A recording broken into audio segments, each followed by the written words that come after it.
but I see all this Nicholas right here. Okay, let me get the recording started. Okay, it's fine. I'm not sure if it's can you hear me? Okay. Oh, I can hear you great. You're coming in loud and clear. Can you hear me? Okay. Welcome. It's like a little crackly. A little crackly. Okay. With Merlin.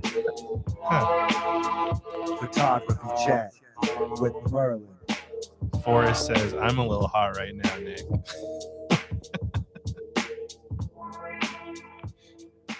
That seems a little kinky. I'll leave you two to sort that one out. Yeah. All right. Well, welcome to another episode of the Photography Chat. It's season 3, episode 32, and we've got Nick on here with us. You want to take a second to say hi to the crowd there, Nick? What's up, everyone? I'm Nick Collingwood Vintage, Taj, any number of weird nicknames. Yeah, and you're just saying that you're coming to us from sweaty Brooklyn.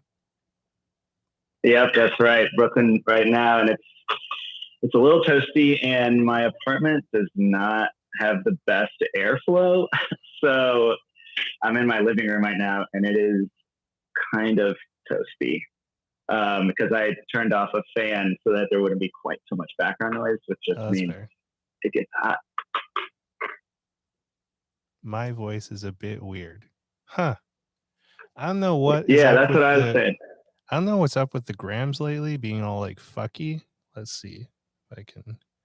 Right. It's like I can overall understand you. It's just like slightly crackly, but it's I can deal with it. Just a sec. Okay. How is that now? Is that better? Is it less crackly? Kind of the same. More or less the same? Yeah. Oh, for fuck's sakes. I think I might have to like get rid of I might have to stop doing this shit on Instagram and just like go to YouTube because like the Instagram. Because you think it's Instagram that's killing it? I think it is, yeah. Because you're coming in a bit crackly, and like I can hear myself on like the headphones that are plugged in because I put everything through a Podcaster Pro now, and one-time film. That's funny. Well, if you want to hear the high quality audio later, you can catch it on Spotify or Apple Podcasts. Fair enough. Sounds good. Yeah. I mean, I can deal with it. We're good. Yeah, I think this might be the last straw for me to just like kiss Instagram goodbye. It's given me so much, but it's been so frustrating lately. It has been having quite the time lately. So, maybe it is the time to jump ship. It might be. It's too bad we can't do broadcasts on Grainery because, that'd be kind of fun. I know, right? I haven't even, I'm like, there's all that stuff going on about it right now. And I haven't even like, I mean, I like have the tab up, but I'm just like, because it's just like another thing to deal with to where I'm like, I like the concept and it's cool. And like Instagram has plenty of issues, but I'm just like, now I have to juggle like another social media network. Like, I don't know. Yeah, because there's like, was it?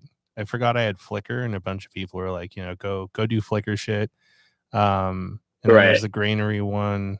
Like, some people use Twitter for. There was like another one called like. There's another one called like. New Grain, which I was like, okay, come on, you can't all just like call your social media networks Grain something and hope that they survive because it's like they're all the same thing. Yeah, they're all trying to cater to like the film people, because right. I know clearly it's like film photographers are like the ones who care enough to be like, why don't we make our own social media because we're tired of like all the video and stuff. Speaking somewhat hypocritically since I do shoot some video stuff, but I still get the ordeal with Reels because it's like the whole thing where it's like, I don't know. But I feel like it's a losing battle no matter what. JP says he's going to start one called No Pain, No Grain. That was pretty good, actually. I was thinking a good one would be like Grain Station because everyone loves fucking taking pictures of gas stations on Cinestill. That's good. Yeah. That's true.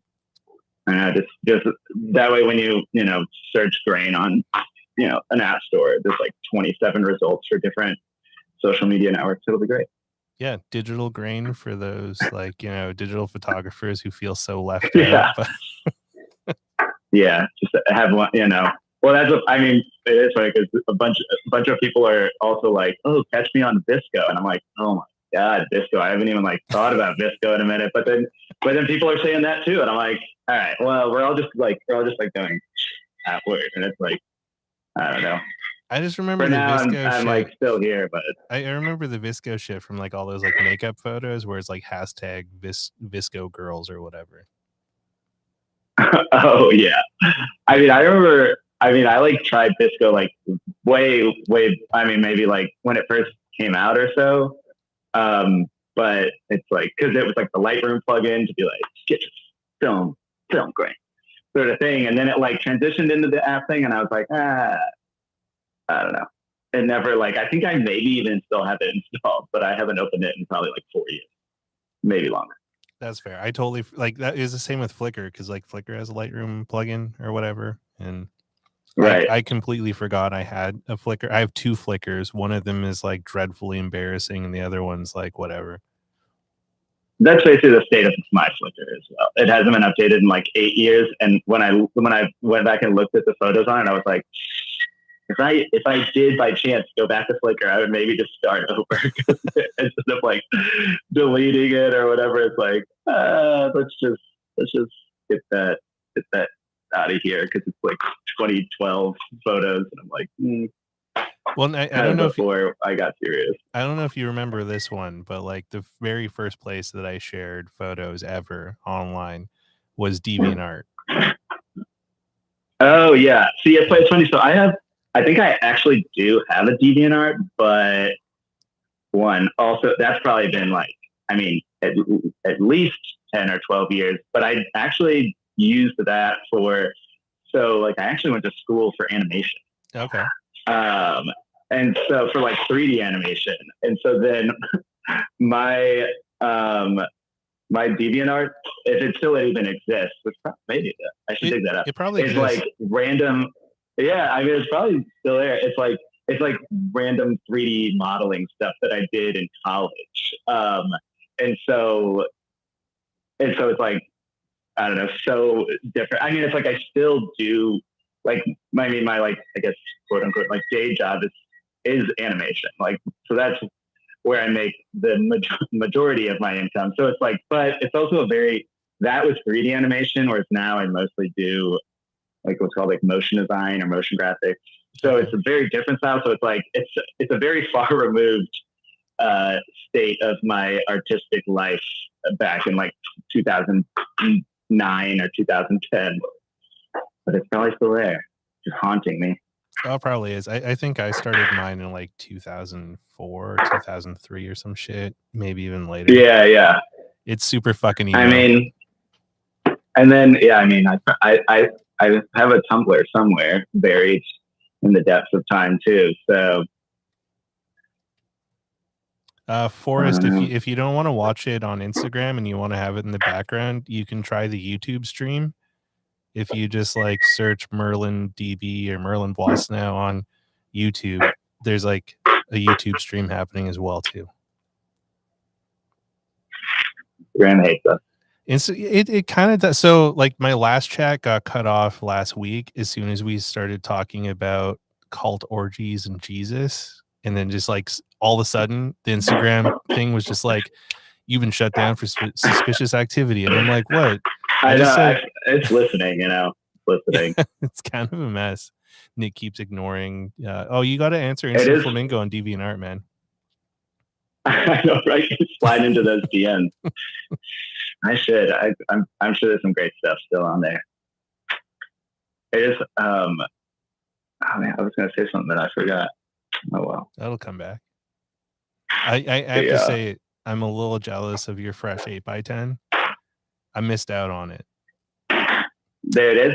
I know. I had to jump on that since because I've been the reason I even the 8x10 I have right now is I'm borrowing from a friend and who's been quite generous. and was letting me borrow it. But the reason was like maybe like 3 years ago, I was like at his place and he was like, "Hey, I've got some like old Impossible Project 8x10 that's just like chilling here," and he's like, "I don't really want to use it," and he's like, "But I could be interested in some packfilm." Oh. And so basically, I made him a deal for like some old 689, which is like kind of the precursor to FP100C that I got. It was, and that was like a whole kind of weird thing where my my wife's dad, he owns a, I think he's listening. He just retired, but he owned a design firm in St. Louis where we grew up. And one day he texted me, he's like, "Hey, this was all just like in a file cabinet. Do you want it?" And it was just like a bunch of old pack film. And I was like, I mean, for free, it's hard to say no to that.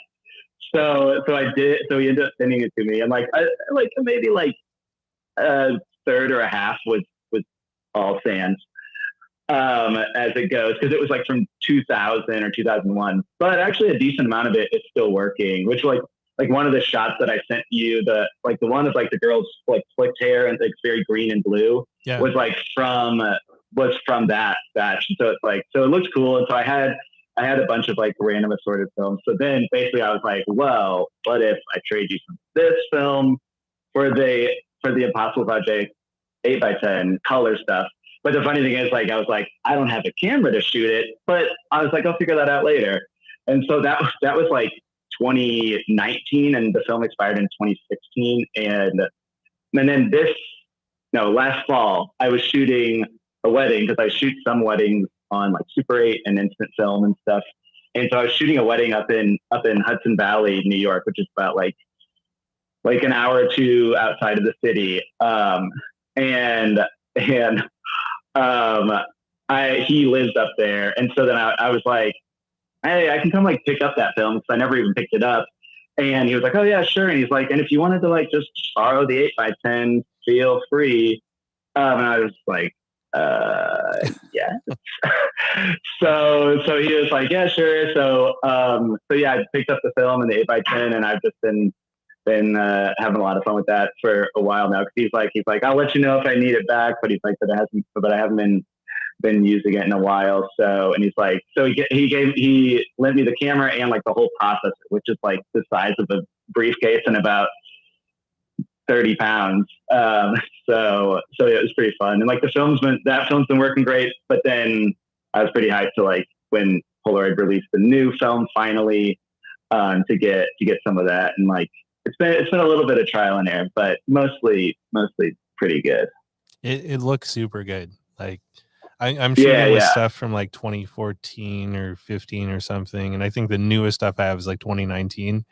And yours, the stuff that you just posted was like, mine was getting pretty much full spread, very blue, but like the center like pod was like, I guess probably aged better. So it was like nice and bright and like pretty good colors. And then the two sides were like very blue. And then like one of them, the pod field, but like in general, pretty good. Whereas yours, I saw was like much more of the like, well, the wavy like that mountain range.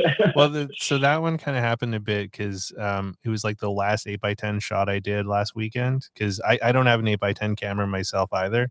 But I've had film and I have a processor, because like I was like, I should buy a processor before they get really expensive. Thanks to yeah, that's true. Yeah, and so I picked that up before I left Toronto. But I haven't had a camera. But Bo Photo here in Vancouver rents out like a whole 8x10 kit, which if you live in Vancouver and you want to like give it a shot, you'll need like a serious vehicle to like move it around, because it comes in like this massive, huge flight case that like luckily I have a truck. Is it like a rail 8x10? Like it's on a rail? Yeah, it's like a big Cambo. And also make sure rent a tripod from them too, because you need like a murder weapon tripod to like hold it. It's true. I know. I kind of looked out because the one he lent me is a Chamonix, which are so super nice, and they just fold down to about like, like a box that's like about that big, give or take, without the lens. So luckily, I mean, of course, he's storing it in a giant Pelican case. So that's pretty big, but the camera itself is actually a norm. I mean, I don't know what normal is in this context, but it's like a good size. And then the tripod, I actually was able to borrow. There's a guy here in New York, this guy Curtis Willocks, who's awesome, and he teaches at FIT, which is the Fashion Institute of Technology, which like has a good program here, and the International Center of Photography. And so he's just this awesome, very sassy man, but super helpful. And I was like, oh, I'm going to borrow this 8x10, but I need a tripod. And he was like, hey, I've got, I can't even think of what the name of it is. But it's basically like the tripod. Yeah, see, Iris knows. He's very sassy. But the tripod is like, he was like, this tripod could probably hold like a 20 by 24. Holy shit. So it's very sturdy and very meaty, but it gets the job done. And I know that beautiful camera is not going anywhere. So yeah, but you're right though. Cause it's like, I have some tripods for like my 4x5s and stuff, but like I would, even though I think they probably would work, I'm like, yeah. I just like for an 8x10, plus it's like, as with anything large format, like any sort of movements at all, like shake or looseness is like not ideal at all. Dan has a question if you have any tripod recommendations for his 4x5, because he's noticing that his tripod is a little janky.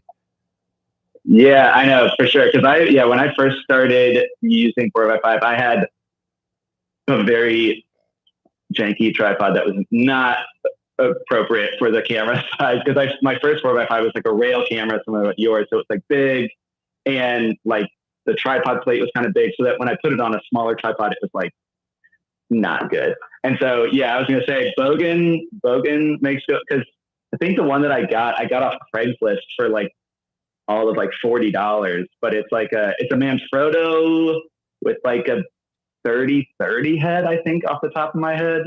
That once I got that, I was like, all right, I feel much better like putting my camera on this, because I admittedly felt I feel like the Manfrotto ones, and mine was like an old one. Like you don't need to like go buy a new one, because like old ones, especially like on Craigslist or whichever, like like kind of secondhand. I mean, I've never bought a tripod off eBay because that sounds like a huge pain to ship.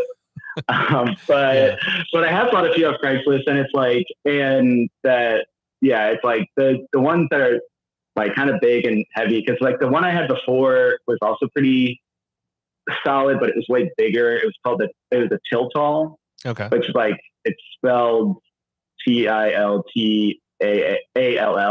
And those are really nice, but they're also like kind of like not as manageable to like move around with, which isn't necessarily a concern for everyone. But like after I had my first 4x5, I got when my friend Jolene, that works at this place called the Penumbra Foundation. It's awesome. You guys should look it up. They do tintypes here in New York City. She was like, hey, this like university here is doing like a dark room sale, and they're selling a bunch of stuff. So they have 4x5s, and they had been trying to get me into 4x5 forever, like her and my buddy Sam and Jeffrey Berliner, who works there. And so I was kind of like, all right. So they had some rail cameras, and so I got that. And it was just, I mean, it's a studio camera, so it's like it's meant to live like on a tripod, basically, and more or less. And so I used that for like, I think I got it in like early 2019, and then I started using it a ton just because it was like a lot of fun to use. And then in 2020, when the world ended, and I was like not going outside much, not doing much, then I kind of started unintentionally doing a little like portrait series of like, because especially here in New York, things are crazy, like worst ever. But occasionally, like I, chatting with friends or whatever who were like, hey, can I like borrow? Like, I mean, I have pretty wide assortment of cameras and odds and ends, and they were like, oh, can I borrow like this thing, or can I borrow this lens or whatever? And I was like, oh, sure. So, but then this was like in April and May of 2020, so it was like social distancing and stuff was much, what was in its prime. so to speak. And so I was like, all right, well, I haven't seen any of my friends in like weeks, if not months at this point. And it'd be good to see you and hang out for like a second, because in New York, it was when, like the streets were like barren and there was nobody in the streets. So I was like, all right, well, come over and I'll meet you outside. I'll give you like the Polaroid camera or whatever. And then I'm going to take a portrait of you and your mask on large format Polaroid film. And so I would drag this like studio camera down at I do have an elevator, thankfully. But like I live on the 4th floor, so I would drag there's a Calumet, I think it was like a 403 or something. I can't remember the exact name. But it's pretty big. And so I would drag that down there and then we'd chat for like 5-10 minutes. And then I would like take a portrait of them on some old Type 59 film, which is like an expired Polaroid film, and then just peel it there and like kind of, have a bit of human interaction, which felt very nice. Like, I mean, I was living with my wife, so that was great, but she's staring at me. You're like, it was fine. But, but she was great. But it was nice to like see friends who like legitimately, I mean, it was like, not even leaving my apartment door for like 3 or 4 days at a time, not even to like check the mail and stuff. So then when finally felt comfortable, be like, all right, I'll see you, but like 6 feet, and like with the camera, I could be like, all right, yeah, we're good. Like, I don't need to be close. Like I can take this. So like, so yeah, that was nice. But ultimately that was me realizing like, it would be nice to have a slightly more portable 4x5 camera. But my caveat with that is that with the studio camera, I did kind of become a sucker for tilt.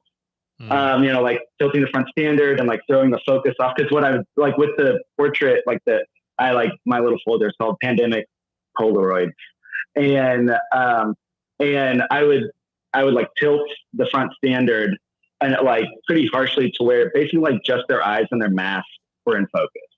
And so like the rest of their head, the background, and then their body like below here was totally blurred out. So it was just a focus on the mask itself. And so I really got into like playing around with tilt and stuff. But then also like being friends with some of the people from like the Penumbra Foundation, where they're using all these old like cool Petsval lenses and stuff. That also intrigued me. But the thing is, like with those, if you're not shooting tintypes, because tintypes are so slow in their speed to shoot, you would need like a speed graphic, which like the speed graphic is like a smaller 4x5 that has like a curtain in the back, so that you can shoot like any weird lens, throw any weird lens on there. But the thing about that was that you didn't have tilt. And so, because that camera, it's a press camera, so it's just meant to be more like, you don't have portraits, to be specific. But it's like, so I was like, well, that's kind of a bummer. And then I was during the pandemic, or like, well, I don't know, what's the pandemic really? But I guess like later 2020, I was moving my mom from my hometown. She got a job in Oregon, so I drove her out there, which was a whole ordeal. But then on the way back, my wife and I decided to rent a camper van, since like it was still like not wanting to get too close to people or do like things were like, oh, well, we can like go to national parks. And so we like drove from Oregon, like basically just Colorado, and then we like returned our camper van and then drove back to New York. But so like during that trip, I borrowed, this was when I still had the studio camera, I borrowed a friend's Super Graphic, which is the same sort of camera, but it doesn't have the curtain, but it does have more movement. Mm-hmm. So I was enjoying that camera a lot. Like, and even though I was like literally lugging it through like national parks, and that was kind of a whole thing, but some of us, film shooters are clearly a bit on the masochistic side of things, and like to carry around tons of cameras and film when we travel. But that was like, I mean, it was like good enough. I know, right? It's bad. It's bad. But yeah, I like using that camera. And then I saw that, I'm not sure if Dave Rollins is on here, but he was selling his one of the speed graphics that he had actually modified to have tilt. He basically like dremeled down part of the front standard so that it could have tilt. Yeah, that was his Graflex that he was selling there. Yeah. Yeah. Well, because he also had a Graflex that had tilt too. Because the Graflex was like the SLR one where you kind of look down. But yeah, and I was like, oh man, I was like that's the one. So yeah, shout out to Dave for sure. He's great. And so yeah, I bought that one and have been using that one like ever since. And then I kind of sold the Cambo at cost, like basically what I got it for, because I was just like wanted to, pass along the deals. And then so then I've been using that speed graphic kind of ever since, and it's a solid camera. Solid. Yeah, Dan showed no Dave because he's an absolute legend. I'm looking so forward to seeing Dave at PolaCon this year. I'm excited about that. And yeah, he was great. He was so helpful, and he was like helping me a lot too when I got it. So he was great. Oh, he's great. And he also wants to shout out Instant Flamingo for selling him his speed graphic. I know. Yeah, Dan, part of the speed graphic and the like fun projector lens crew. Because that was the thing. It's like I was like, I mean, I think it's like with 4x5 and just film in general. I'm like, I kind of like the craziness of like what you can do. Like I don't know. There's like that digital can be so like clean and everything, and that while I'm not like, I don't know. I know some people get really nitty or like get really gritty with their film and they'll like soup it and do some other crazy stuff. I'm like not to that extent, but I'm like, I like that like on the speed graphic, I can put on weird projector lenses or I can do crazy tilts and other stuff that like you can't as easily do or like naturally do with film or with digital. It's like you can just do crazy things with film. You can, I love the like experimentation side of that. I definitely love doing the like speed graphic and 4x5 side of things. Like so manual, like it's like a very tactile experience, which I love. Yeah, it really is. 4x5 is something completely different. I was curious though. So how did you get started in photography? Like you mentioned that you were doing like animation, things like that. Like, animation. Yeah. And so how did you get from there to that? I know, right? I think it was like 2010 or so, because I graduated in 2011. I think 2010 or so, I just like a serendipitous, like I found an old like Polaroid Land 250, like one of the packfilm cameras, but it's like an automatic one, just like at a garage sale. And I remember it like sat under my bed for a while and I was like, whatever. And then one day I decided to dig it out. And then at the time, or like still now, if you're going to use them, you have to like modify the battery because it used this like ancient battery that's kind of made, I think, but not really. So I modified it to use some AAAs. And that was when pack film was literally like $9 a pack. Which is funny because like then it was like, I was like a broke college student. So I would buy like one pack at a time. And I was like, this is all I can afford. I was like, maybe two. Like I literally still have like some email receipts from Amazon and from like B&H that it's like 2 packs of 3000B for like $9.99 each. And I was just like, oh man, if I had only bought like an insane amount of fat film then, when it was literally like a tenth of the price. But yeah, so anyways, I started messing around with that and took some really ridiculous photos, just bad photos. Because I mean, it's like my dad, took like a bunch of photos of me. Yeah, Forrest, I know, man, it's rough. But like my dad, he would shoot like on 35 millimeter, and like we had a Polaroid camera growing up, but like just like a handful of Polaroids. I feel like when I was going through family photos, not a ton, but so yeah, I started shooting with that. And it's funny. I remember when I first fixed the camera to have the double A's, I was like testing it out with my wife, then my girlfriend at the time. And we were shooting it with some 3000D. So very like sensitive film. And we were shooting it in like her dorm room. And it was at night, and I was like, I think I took one of her and it worked. And I was like, oh, cool, it works. And I was like, okay, like her like sitting on her bed, and I was like, oh, great, it works. And then I was like, okay, you take one of me. And so she like presses it, and I'm like, I don't think it works, because like, especially in low light, you could hear like the like open and close of the shutter. You could hear like, and I was like, I just heard one, and I was like, I don't think it worked. And so she took like another one, and it like didn't work. Took another one, didn't work. And then I was like, all right, I'm just gonna like, I'm like, cause I kept checking the wiring, and I was like, the wiring looks good as far as like my like, you know, electrical tape and whatever worked. And so I took one of her on the 3000D, and I was like, all right, I heard the 2 clicks. Like, I think it worked that time. So right when she was taking the photo of me, I was standing like with like a lamp, like right here, like right on me. And so then when I peeled it, it was this weird thing where I peel it, and like, she's there, it looks great, but there's this big white ball on her head. And I was just like, you couldn't see her face at all. And I was like, what the heck? I was like, I don't even know what just happened. And what had happened was, because like the lamp was slightly pointed towards the camera, and so it's like just like a sidelight on my face, the camera was actually reading the scene like correctly. And so it was like a quadruple exposure. And so you could actually see my face very faintly. And then the lamp, where the lamp like triple exposed, was where I ended up putting her head.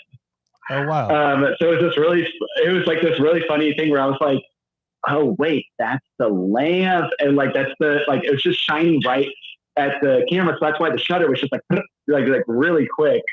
And so I was like, that was so funny, because it was working the whole time. I just didn't realize it was. But yeah, anyway, so I started shooting with that a bit. And then when I like went home for like the like holiday, like we were on like a quarter system. So we had these like 6-week long, like, winter breaks, which are amazing. And so when I went home, I was like, Dad, where's that camera? Where's that 35mm at?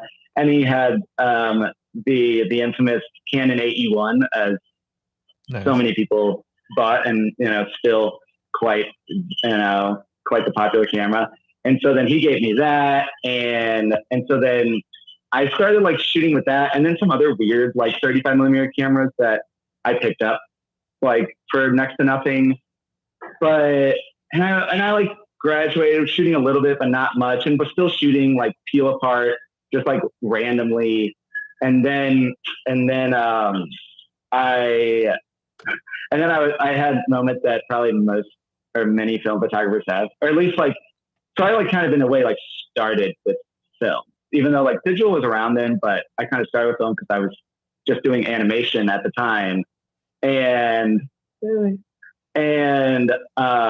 then I had the moment when I graduated, and I moved to New Jersey for an internship in this really very tangentially related thing where I was like working at a package design company, and I was making 3D models of store displays for like M&M's and stuff. It's very random.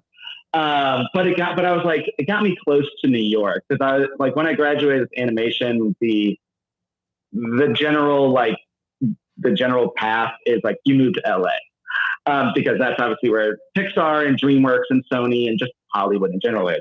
Yeah. And I was just like, I don't know if that's my vibe, like, because it's a lot of just like grinding as a huge like several hundred people team, and like you just do horrific hours, and like you do some really cool stuff, like, and you know, in some ways I'm like, man, that like when I see like a new film or whatever, I'm like, man, that looks amazing, and like it would be so cool to work on that. But but yeah, it's like, so but then I was like, that like the Hollywood like animation grind was not my bag, and nor was I feeling the LA vibe. Sorry, Los Angeles. And And so then I was like, I wanted to move towards New York and just like figure it out. And so, yeah, I moved up to New Jersey. And so then when I was in New Jersey for like a year for that internship, I had like the big realization of like film is like kind of expensive. Even then when it was like pennies compared to what it is now. And so I had my, you know, digital phase, where I still do like occasional roll of film or like still some on the packfilm camera, but on the 250, but I had bought like a Canon XT, which was like, you know, pretty basic consumer DSLR. And then I just through like Craigslist, and then I like traded up to an XTI for a little bit, which was like a very minor upgrade. But, and then at one point I did end up getting a Canon T2i, which is the digital camera I still own and is the only digital SLR, that I own, or digital like camera that I own, because it shoots video. It shoots 1080p, and like, honestly, for what it is, the quality is great. And it's like, in many ways, like it's more than I ever need. Like whenever I like randomly pick it back up to like, for some reason to shoot it, I'm like, oh, digital is like very easy. But that's no fun. And so I don't really use it, but yeah, so for a while I was shooting a lot of digital for like, because then in that time, like after a year in New Jersey, I moved to New York and was still shooting kind of a mixture of digital with like a spot of film. And then actually around like 2015, I had this kind of very serendipitous meeting with or like meet cute, if you will. Yes, Magic Lantern. I got really into Magic Lantern too, JP. But I was like I was like freelancing, doing animation at this like design firm, but down in the financial district in New York City. And I know, right? And I was like on lunch and just like sitting out. I would always like very firmly be like, this is my lunch hour. I'm going outside. I'm not going to sit by my computer and like sadly eat my lunch at my desk. So I went to the park and I would sit there and like eat. And then I noticed this guy shooting with this like little old movie camera. And I was like, that's kind of neat. And I was like, oh, what the hell? Because I had a pretty long lunch to kill. So I was like, I'm just going to go chat with this guy. And so I went up and I was like, hey, what's cool camera using? Like, what is it? Because I was like, I shoot like a little film of like 35 millimeter Polaroid. But like, I was like, so I just wanted to see, you know, what you were shooting with. And it's this guy, Tobias. I think his full name's like Schmeckenberg. And he was like, oh, I know, right? He was like, oh, I'm in the city because like I'm from Germany, hence the name. And he was like, I have a short film in the Brooklyn Film Festival that I shot on Super 8. Although at the time he was like, but this is an 8 millimeter camera, a little different. But he was like, yeah, I have a film that I'm screening there, so I'm in town for that. He was like, and like we chatted a little bit more, and he was like, oh yeah, you should like come by and like you should check it out. And so I was like, sure, sounds cool. And so I went and saw his film and his like short film, which was cool to see. And then I think that. Oh wait, wow, Forrest, you really got me. You got me because I've been rewatching Arrested Development, Forrest. So that actually, I was like, wait, that looks very familiar to my from Arrested Development. Anyways, yeah,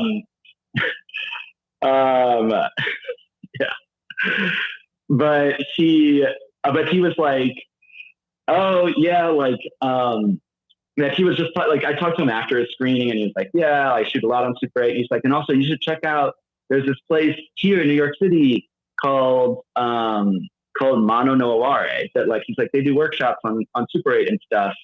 And shout out to Mono, they're great. And I was like, oh yeah, sure, I'll check it out. So then I ended up, but before I did check it out, I like bought like a Super 8 camera off eBay, or I think I bought like 2 or maybe even 3 at a time, because it went down the spiral as one does. but also Super 8 cameras back in like 2015 were like literally a tenth of the price. Mm-hmm. Like I bought in 2015 and like 16, I bought 2 Canon 514 XLs, and I also bought like some other cameras, but like I bought both of those for $35 or like maybe $40 each, and those cameras now sell for like $300 or $400. Damn. It's as like with so many like film cameras now, where it's like I definitely feel like in general, I you know, luckily, I mean I'm still here, but luckily got into film photography before things got like really crazy, like before like the resurgence really got swept up, because a lot of the cameras that I bought like early on are like a fifth of the price of what I could like sell them for now. And so I bought a couple of those and I was messing around with those. And then I ended up taking a workshop at Mono about like how to develop film and coffee and beer. It was a mixture of coffee and beer. And so took that workshop. Then I took another one there about like how to shoot and then develop like black and white reversal, so that you can actually project it. And then I managed to like get a projector for super cheap, kind of on Craigslist. And so then, so I started to get into that in 2015. And then I ended up even like I would always bring my packfilm camera to weddings like that I would go to, and I would shoot like a pack, and I was just like, oh, here's like some cool photos, like whatever, it's $10, and like here's your wedding gift, because I'm poor, and $10 and some cool photos is like a decent gift. Yeah. And so then after I took some of those workshops, I was like, I told my friend, I was like, I'm gonna bring this Super 8 camera to your wedding, and I'm just gonna shoot a little bit, just like for the hell of it. And he was like, oh man, like if you are, he was like, can I like pay you to like buy more rolls? And then like, cause he's like, we didn't hire a videographer, but like that sounds super cool. And I was just like, all right. I was like, no guarantees it's gonna look good at all. But I was like, I think I hadn't even tested the camera quite yet. So I was like, it's up to you. And so luckily I shot it and it came out looking great. And then my roommate at the time also was like, oh man, I'm getting married. Like, I'd love for you to shoot some there. So then I shot some of her wedding, and along with the packfilm cameras. And so then around like the next spring, my wife Stephanie, she was like, honestly, you're kind of like, you should just like turn this into something. You've had people asking about it. You've had more people like asking about it. So then she actually came up with the like Nick Collingwood Vintage. Technically it first started as Nick Collingwood Vintage Photography, but I was like, but it's not just photography, so maybe we just like go with a very weirdly ending name of Nick Collingwood, just Vintage. And which in retrospect I realized pretty quickly that I'm now competing with a bunch of vintage clothing shops. When I've definitely gotten like some like random emails sometimes being like, wait, do you sell clothes? Or like when I've like talked to people and I'm like, oh yeah, I like have my Instagram, it's become vintage, and they're like, oh, like you say you sell like clothes or something, and I'm like, no, I just mean like vintage cameras. I was like, I see the confusion. Nonetheless, I'm invested in the Nick Collingwood Vintage days. So like, yeah, but I was like, I kind of liked that it was like a little bit open-ended in terms of like, it's not just my name, it's not just like Nick Collingwood. Because also at the time, the problem was like I had a portfolio website for my animation work that was nickcollingwood.com, and so it's like, so I was like, well, I can't just call it Nick Collingwood, because then it'll be, I was like, I needed to separate two out. And so yeah, I liked that vintage was like just a little bit more open-ended in terms of like Super 8 or photo or whatever the hell I wanted it to be. So yeah, she started that, like made me a website. And then around that springtime, I actually ended up going to like a lomography event. Cause back when lomography had RIP, but it had a storefront in like the West Village in New York City. And so they would sometimes have events. So they had like a World Photography Day, like thing, like photo walk. And I was like, oh, I'll go check it out. What the hell? Yeah, and so I went there and met some people there. And then I met some of the people that work there, like this guy, Devin Blaskovich, who's great. JP wants to know if you can tell the Rosario Dawson story. Oh yeah, I definitely will. Okay. But I'll finish this one. Sounds good. But yeah, so basically I went there and I met this guy, Devin Blaskovich, who was like running, like he was like the store manager at the time. And I met some of the other people that were there, and then just got like sucked into the film void basically very hard. Cause then like they would have like little gallery showings or little just like events like every like couple weeks. And they were just like, come by and like check it out. And like, so I would just like go by and like, met a bunch of more people, and I got more into film. And so then it was like, basically that was like very much the tipping point of like spiraling into the black hole. Cause then around, I think that same year is when I met some of the people there's an event here in New York City every summer called the Jazz Age Lawn Party. That's this cool event that's like, it's as it sounds. It's like everyone, like a Jazz Age, like 1920s event where people dress up in their like 1920s attire, some real, some not.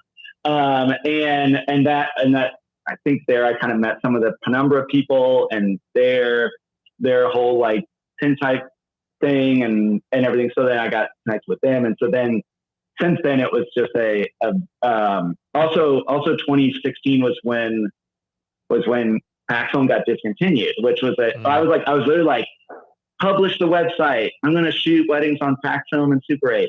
And then literally like a week later, it was like, and then Fuji's like, the fuck you are. And I was like, oh shit. I was like, okay. And so then, well, first I remember the day it got discontinued, I was like, B&H went, or like the price went from like $10 to $30 a pack, which I was like, whoa, that's a lot. And so I found through my searching that this place, Brooklyn Film Camera, that I had never heard about, was selling FP100 for $20 a pack. And I was like, I'm going to jump on that. And I like emailed the guy who I now know it's Kyle. And I was like, yo, can I buy like 10 packs? Which for me at the time, dropping $200 on film was like a ludicrous expense. It was like very much like, I was like, this is a lot of money to books. I was not making much money at the time, but I was like, film means a lot to me. I was like, I just like using it as fun. And met up with Kyle, and this was like before he had like the storefront. He was just running he was running like a stand at the Brooklyn flea market. And so I met him and he sold me that film. And then I like kept in touch with him, and that connected me to a bunch more people. And I met like, like Julian and a bunch of other people like that were even working at Impossible Projects at the time, now Polaroid, and because they would throw events. So it was like 2015 and 2016 was like, a crazy year of just leaping off into the rabbit hole of all things film.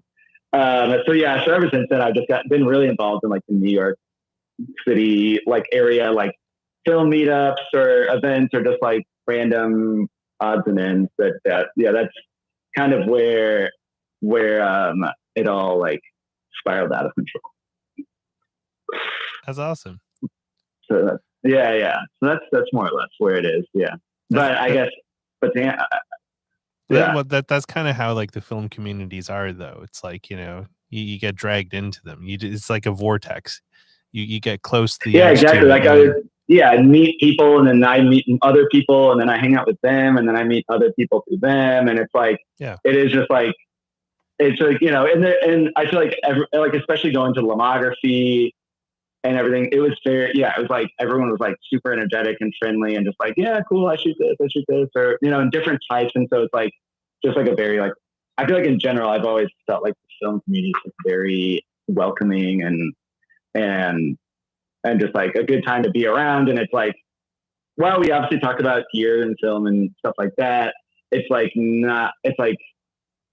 I don't know. It's like, it's still, I just get a little bit more joy out of it than like, I mean, don't get me wrong. When I was like shooting digital, I would like dive down digital comparison black holes. But then like, I don't know, and it doesn't spark joy as much for me. That's fair. So they like compare, it's like that, so I've definitely enjoyed getting, like meeting through people and then like meeting people in other cities and everything. So it's like the film community in general is like definitely been a huge aspect of like what kept pulling me in further into like shooting film and I don't know, all of that good stuff. That's awesome. Peter McKinnon would like to have a word. What's up, guys? Yeah. Let me make some more fucking coffee for you while I shill whatever shit I've got going on now. Sorry, that was mean. Anyway, he's out of here. Sorry, you meant Canadian Casey Neistat? So no, that's mean. Oh yeah, no, right. I was, yeah. He's never been quite my bag. Which one? Casey Neistat. He's all I've never right. been. I feel like I feel like as just a general concept, YouTube has never been my thing. Like, which I know, like I have friends. I mean, like now I've like I know Ben of an Instant. He's like is in the New York City area, and I know him. Yeah, and just joined Sweetbo University. Yeah, Sweetbo University, and so it's like. So he's running a channel, and I have some other people that do this. Like, but I don't know for whatever reason. Ben's like, my ears are burning.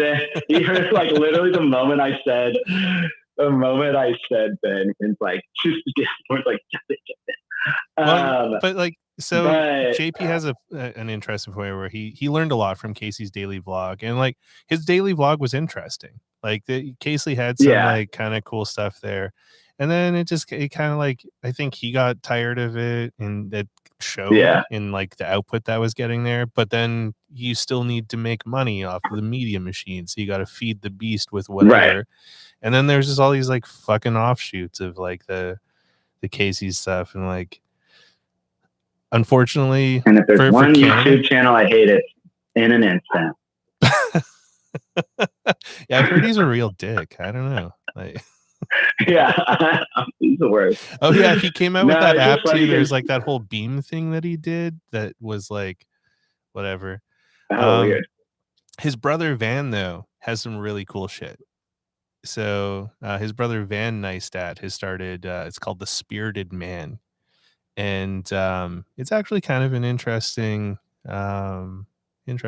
thing. But again, it's like one of those like I don't know. I've been like hesitant to get on the YouTube train myself too, because like Instagram just works so well and it's like not scary and like whatever. But I've had like so many people. I feel like I'm like I feel like I'm already like scatterbrained enough to like even try and manage keeping my Instagram like mildly up to date. Also I feel like it's like I think too much about it, and then I don't post, and it's like it's a vicious cycle of thinking too much and not posting. Even though I love shooting, like I shoot all the time. It's like I burn through so much film, but then I'm like, and it's not that I'm not proud of my work. I'm like I like my work, but then it's like, but then I'm like, oh, but what do I post and blah blah blah, and then it's like, so I get too in my head about it. I feel like, and so. But the thing with YouTube, it's like, I'm like, I thought about it, and some people are like, oh, Nick, like you do a lot of stuff, like, so that I've thought about it, but I'm just like, it's just another thing to manage, and I've been avoiding like TikTok for this reason, although like I've had TikTok is so dangerous. Like, it's just, I know it sucks you in, and people are like, oh, you should join TikTok because like people would like you like. Love like kind of the stuff you make and like how you're making it stuff. And I'm just like, it's going to be just like, it's another like void to fall into. And I'm just like, speaking of voids to fall into, I think Ben is trying to track down someone named Wilma Dickfit. So if there's a Wilma Dickfit in the chat, please slide into Ben's DM there. Cause give us hit up Ben. Yeah, hit up Ben. He's got a void to fill. See about that. And then speaking of like love of film, Tim from Kodak showed up, and Instant Flamingo says, "Yo, Tim from Kodak is here. We love Tim." We all. I know, Tim. I'm bummed that we didn't get to meet because I was just in LA, like a few weeks ago, visiting my sister-in-law, and like in relative proximity to Tim, but Tim had the Rona, so no dice. That was a bummer because I know like JP and Han and all those cool West Coast kids are always hanging out without me. But we'll make it happen one of these days. You know, I don't make it out to LA too much, but my sister-in-law does live out there, so I'll make it happen. It'll be good times. Yeah, I'm gonna try and cruise down there on the way to Polacon. So with the way air it was travel, cool. What's that? Sorry, yeah, I was gonna say when I like going like Polacon this year, Polacon. I know COVID for sure. So sad, but that's how it goes.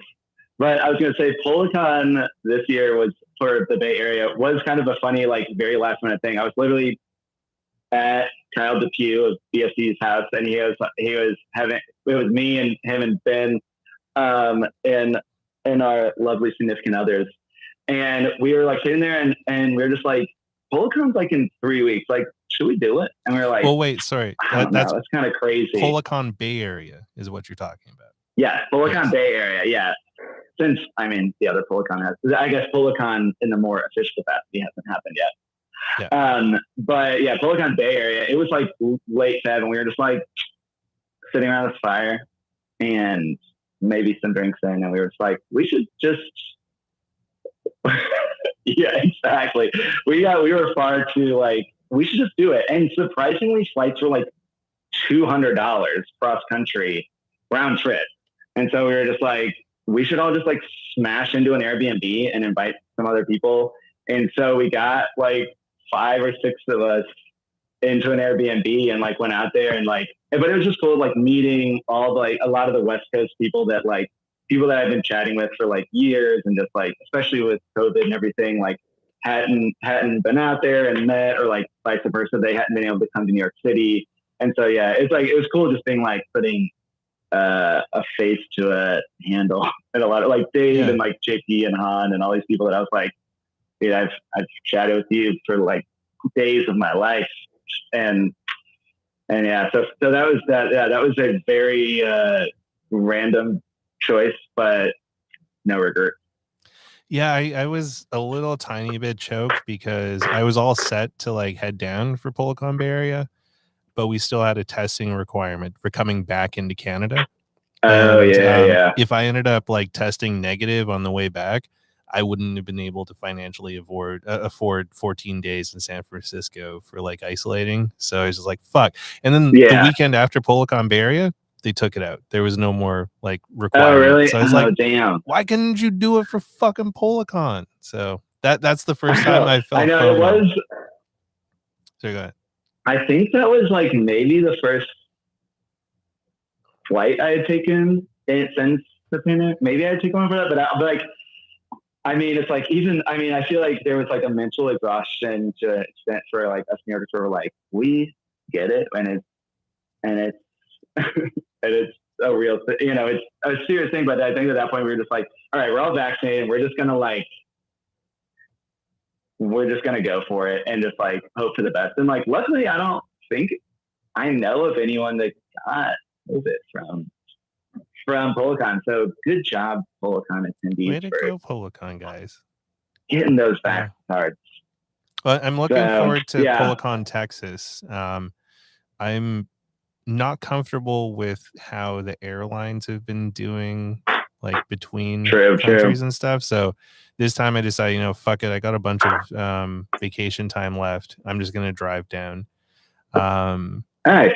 Armand from the Den Camera Exchange, he's going to fly up to Seattle. I'm going to pick him up there, and he's going to come down with me for the ride down. That'll be good. Yeah, I think we might cruise through LA and just try and catch up with a few people that the two of us haven't been able to see because of pandemic shit, and then shoot over to Texas. I think that's the thing with, I feel like the film, kind of with the film community. It's like when I was just out in LA, I was actually out there because my sister-in-law just bought a house out there. So I was helping, like my wife and I were helping her do like, it was like a whole crazy ordeal. but we were out there, and I was just like, all right, well, I'm out here, and I'm in LA, and I haven't been in like since 2015, and so I'm gonna like hit some people up, and so yeah, I just like, you know, some different LA people that I had been chatting with, and some different shops that I wanted to go to, but especially like meeting up with some film people just to like do what we're doing now, just like shoot the shit for like a while. So I would just like meet up with people and just like hang out, like shoot a couple portraits and just like whatever. It's like I was like that, and then I even did that at a couple other, like when I went, because then after LA we drove up to Portland, and then I met up with a couple other friends. Like I met up with like Ryan Muirhead up there, and like it's just cool that like in any town or city or area. And even when I was back, like I'm from St. Louis, Missouri originally, and then when I go back to St. Louis, I know a couple people there, like Brian Burks or some other, like this girl, like Chrissy is really cool. It's like, I'm just like, let's just like hang and just talk life and film and all that. And I just feel like the people that I've met through like the film community are really like just nice and fun to chat with. So yeah, it's like, it's cool that like in any like city or town, I can just like go and just like, I'm like, oh wait, I think I know some people here. Like, let's like meet up for just like, let's go sit in the park and like burn a few frames and like do whatever. And then like, cool, that's it. Like it doesn't, it doesn't even have to be like some huge thing. It's just like, let's hang out for a minute, like shoot a few, portraits or whatever, and like walk around, and then like, and then it's just good to like have these like semi-familiar, faces or people, I guess would be, since some of these people I was like, I've never met you before, but I've chatted with you enough to know you're probably legit. So yeah, that's been kind of a fun thing for like when I have done some like travel stuff, is like also trying to find like some of the local people. Cause like, I'm kind of like, I'm spoiled here in New York City, where there's like a bazillion people, and there's always like things happening and events, and like there's a really good community, because it's like between like lomography and DFC and photodom and like number and like, and all the little labs, like there's always like things and events, and just like in general, like lots of cool things. And like with all the gallery shows, that there's always stuff happening here, but it's like when I went home to St. Louis, I was like, oh, there's like one film shop, like one film lab in St. Louis, but it's like, but then I managed, after digging through like Instagram for a while, to find some people, and like I've met up with them, and I'm still friends with them. And actually one of the girls that I met there, she moved to San Francisco, and then for Policon, I stayed with her the first few days until the rest of the guys came, and like her roommates, and who then JP like came over, and then we had like a whole like photo party thing. And it's just like, it's just cool that like one thing can lead to another within like this community. And it's like it doesn't all have to be like very high, like a comparison. It's not always like, well, how good are you, or how many followers, or how many, it's just like, let's just like hang out and like use weird cameras or cool cameras, or like do whatever. I don't know. It doesn't matter. It's like, I think that's the cool thing that like, yeah, it's like I've met just, there's so many like serendipitous things through just shooting film, that I think isn't the same with digital, which, digital's fine. If somebody wants to shoot digital, that's fine. But yeah, I just think that film is fun. It is fun, and the community is really interesting too. Like there is a bit of a difference between like the film community and the digital community, and I don't think one is better than the other from like a tool perspective, right? But from a community perspective, the film community is a bit more welcoming, and not as like, it's a good time, insular. I know. It's funny. When I was up in Portland, I almost met up, or I was going to try and meet up with Jamie Swift. Nice. Who's like where I was. She's still like 2 or 3 hours, but I was like, maybe I can swing that, because I was visiting my mom in southern, like Central Oregon. But then it just so happened that she was on the East Coast at the time visiting family, and I was like, bad timing, but I'll make it happen, because I know Ben went out there and got to visit her, and I was like, I chat with Jamie a lot, because I don't even think, because I watched your interview with her, and I don't think she mentioned it, but she actually got her, or like, I don't know if it was her start, but for a while she worked in animation as well. Oh, wild. Yeah, she worked for this company Leica, not the camera brand, as in Laika, which did like Paranorman and Coraline and all those like claymation films that they're like felt popular enough. So I think she used to work for them as like a set designer for a while. So we've like gone back and forth about that, and it's cool. So it's like she's then also gotten into the film world and everything. So yeah, but Mr. because she had gone. Ooh, who is the person that Ben has a most question. Surprised me. Yeah, who's the person that's most surprised to you that you've met from the film community? Oh, that is most surprising. Man, that's like so open-ended, I feel like. Yeah, shout out to Leica, because Leica is actually really cool, and they do really cool like hand creative stuff. The person that has most surprised me would,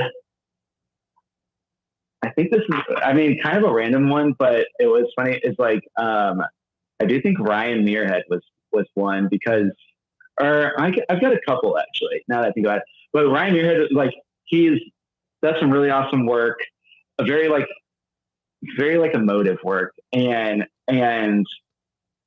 that I was in 2020 when I was moving my mom to Oregon. When I moved her to Oregon, and I was randomly like, I saw on his Instagram that he was like, "Oh, I'm moving back to Portland this week," which is about an hour and a half from where my mom moved. And I just randomly was like, "Oh no, not 2020. This was last December," because I was visiting her, and I was just like, "Yo, I'm kind of in proximity to you. Would you want to meet up?" And he was like, "I mean." And Brian, you know, and it's like, not the followers or everything, but he's got, I don't know, like 200,000 followers or something. So it's like, he's like pretty big up there in the realm of Instagram. Yeah, I met up. He was like, well, I'm just like unpacking boxes. If you want to come over, sure. And so I was like, what the hell? Because I was with my mom for like 5 or 6 days. And so I was like, I could use a break. Oof. I bet I was asking a hard question. So yeah, I went over and I like literally just like, we just like chilled, and like I helped him like move some boxes, and then we went and got like some pho, and we of course took a couple portraits, and like it was just like he's a very like, I don't know, he's like softer spoken than I thought, or like, I don't know. Yeah. He was super friendly and like just welcoming to be like, you know what, I'm in the middle of moving right now, but he was like, I would love to meet up. He was like, come over. Let's do it. Like, you're here. Let's actually meet up. And I was just like, so like, oh, like, I mean, I was like a total wild card. Just like, I'm just going to throw this out there.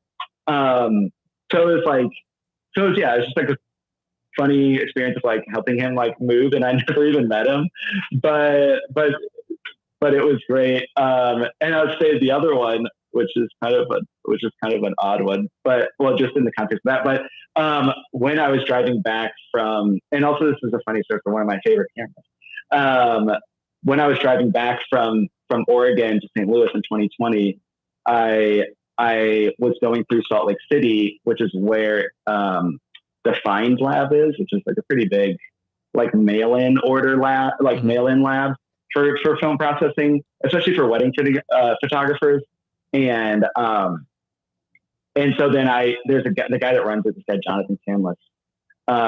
He's this Hawaiian guy, and I kind of did the same. I was like, hey, passing through town, if you're free to meet up, let me know. And he was like, sure, I'm just like chilling in my home studio today, so come through.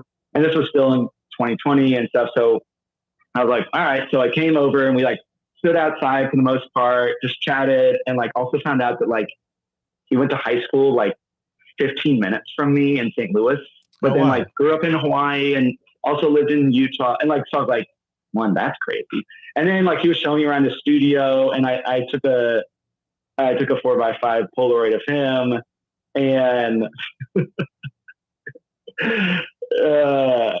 is funny. So I took a 4x5 portrait of a Polaroid of him, And then I was like, all right, I've killed enough of your time, so I'm going to get out of here. It's like, great to meet you. And he's like, hold on a second. Let me go get something. And so he runs back into his studio and he brings out a Graflex SLR, which are these like large format SLR, similar to like an RB67, but giant.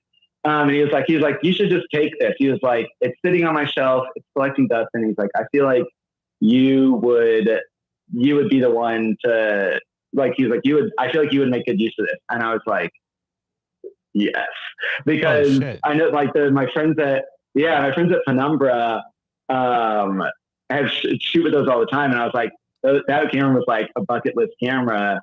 But they're like pretty hard to find and pricey and also like not always working and all this stuff because lots of, they're like the one that you gave me is from like the late 40s. And so, yeah, he gave me that. And I was just like, I like just met you, and like, I think that's a cool, again, like Texas just like phone me. He was just like, we chat for an hour and he's just like, hey, you seem like you're going to use this. Like, it's just collecting dust. And I'd rather have a camera be used than collect dust. Yeah. Which is actually like my motto for a lot of my, unless the camera's like explicitly like broken beyond like a reasonable repair. I'm like, I have a lot of cameras. So it's not that I don't have like ours, but I use them. Like I use all of them, at least in like somewhat rotation where it's like people that like have like shelves and shelves of like film cameras just like makes me dying. Yeah, that stuff just fucking kills me. Like just use them or sell them. Yeah. Like why just right. And they're like, oh, they're all working or something. Yeah. I'm like, not for much longer like, if they stay up on the fucking shelf. Like right. Such a shame. Yeah, so that was definitely a surprising experience. For sure. To answer, I feel like I need to address the pizza discussion happening. That I am from St. Louis, which is known in some circles for its St. Louis style pizza, which is a thin crust pizza, and it has this crazy cheese called Provel cheese that is, it's like almost like custom made from Wisconsin, I guess you might call it cheese, and it's like a mixture of cheeses that they make specifically for St. Louis. And the main pizza place in St. Louis is called Emos, and they make it with this Provel cheese. It's like a very thick, stringy cheese, and it is delicious, but it is not for everyone. I will say that. My dad, he's from South Carolina, so not a St. Louisan by birth, he says it's like it says it's like cheese on a cracker, which is very offensive. But I love it, and my wife loves it. So whenever we come back from St. Louis, we always smuggle in like a Ziploc bag onto our carry-on bag of pizza back to New York. You didn't answer. We freeze it. You didn't answer Instant Flamingo's original question though. You can only have one for the rest of your life: Polaroid 669 or St. Louis pizza. Oh, I guess if it's like a unlimited supply, or like I guess if it's like for the foreseeable future. Yes. 669 is a hard one to turn down. I know, right? That's a tough one. I do live in New York now, so we do have New York pizza, which is delicious. And my wife's shaking her head at me right now. So there's so many different kinds of pizza, but there's only one 669. I know, exactly. Yeah. There's only one 669, and that I do really love that film. Which oddly enough, that guy Curtis I mentioned earlier, he gave me my first pack of 669, and he was like, here. He's like, use this, and then once again fell into the black hole of expired Polaroid film, which I had not gotten into yet, and from that, but now I love it. It's great. It's very. It's a whole other lifestyle. But it's fun though. I'd have to say one of the people that surprised me in the film community, just meeting randomly for just how interesting and easygoing and open to chat with they were, was Grant Britton. That guy is something else. If you get a chance to like have a beer or whatever with him, that dude's got stories for days, and he's just also I'm sure a funny, sly kind of guy. Like I like him a lot. He's cool. And it's funny. Also, I think the cool thing about even the film community is like it does also bridge the gap into like older generation. Absolutely. Which is cool. Because like digital is like pure, more so just digital, like more within the past 20 years where it's like, yeah, I chatted with people that are like, you know, like, I mean, like this summer, like for instance, I went, when I was at home in St. Louis, my, I guess like my wife's grandfather, he used to shoot weddings on a 3x4, like so large format, but a 3x4 crown graphic camera, like in the 50s. Oh, cool. And I from that camera that Jonathan gave me, I had some 3x4 film, and I was like, I'm gonna bring this back because like her dad had said like, oh, it'd be cool to like mess around with that camera some now that I'm retired. And so I brought back some 3x4 film and like loaded up some holders, and then we went like her grandparents lived like in a retirement like community kind of thing. So we went over there and got up the camera and like showed it to him, and I gave kind of the both like a little like 5-10 minute like lesson on large format, because like I mean the grandfather, like he's done it, but it's been he said like probably 30 or 40 years. Yeah. And then her dad was like, I kind of messed with this camera some, but whatever. So then I gave them a little refresher, and then like it was just cool. Like, and then after like 5 minutes, her grandfather was like, he's like, I know how to, he was like right in it, and like he remembered exactly like, it like came right back to him like riding a bike, where he was like, oh, this is how you hold it, and this is how you close it, and so it's like cool that I like could have this moment where I was like, yeah, I use a similar camera all the time for my own work. And now, like, it's like cool to have this little moment with him, where he's like reliving, and he's telling all these stories about, oh, when I used to shoot weddings, and it was this, and I had to use this kind of equipment and all that stuff. And I was like, it's cool to like have a common like bond with like an older generation that's not just like, oh, I have this digital camera with like 8,000 settings. Yeah. It's like, no, it's like we're shooting the same thing, like more or less, and it's like so. Yeah, it's cool. And like I developed this when I came back, I developed the photos and they came out looking great. And so yeah, it's like, I don't know, it's just a fun thing to like that you can connect with different. It's not just like a young man's game or, young person's game, but to be a digital photographer, which I feel like sways that way. It's like you can like, yeah, have all kinds of different interactions with different people, retired or not, or craft photographer or enthusiast or whatever. That I think's cool.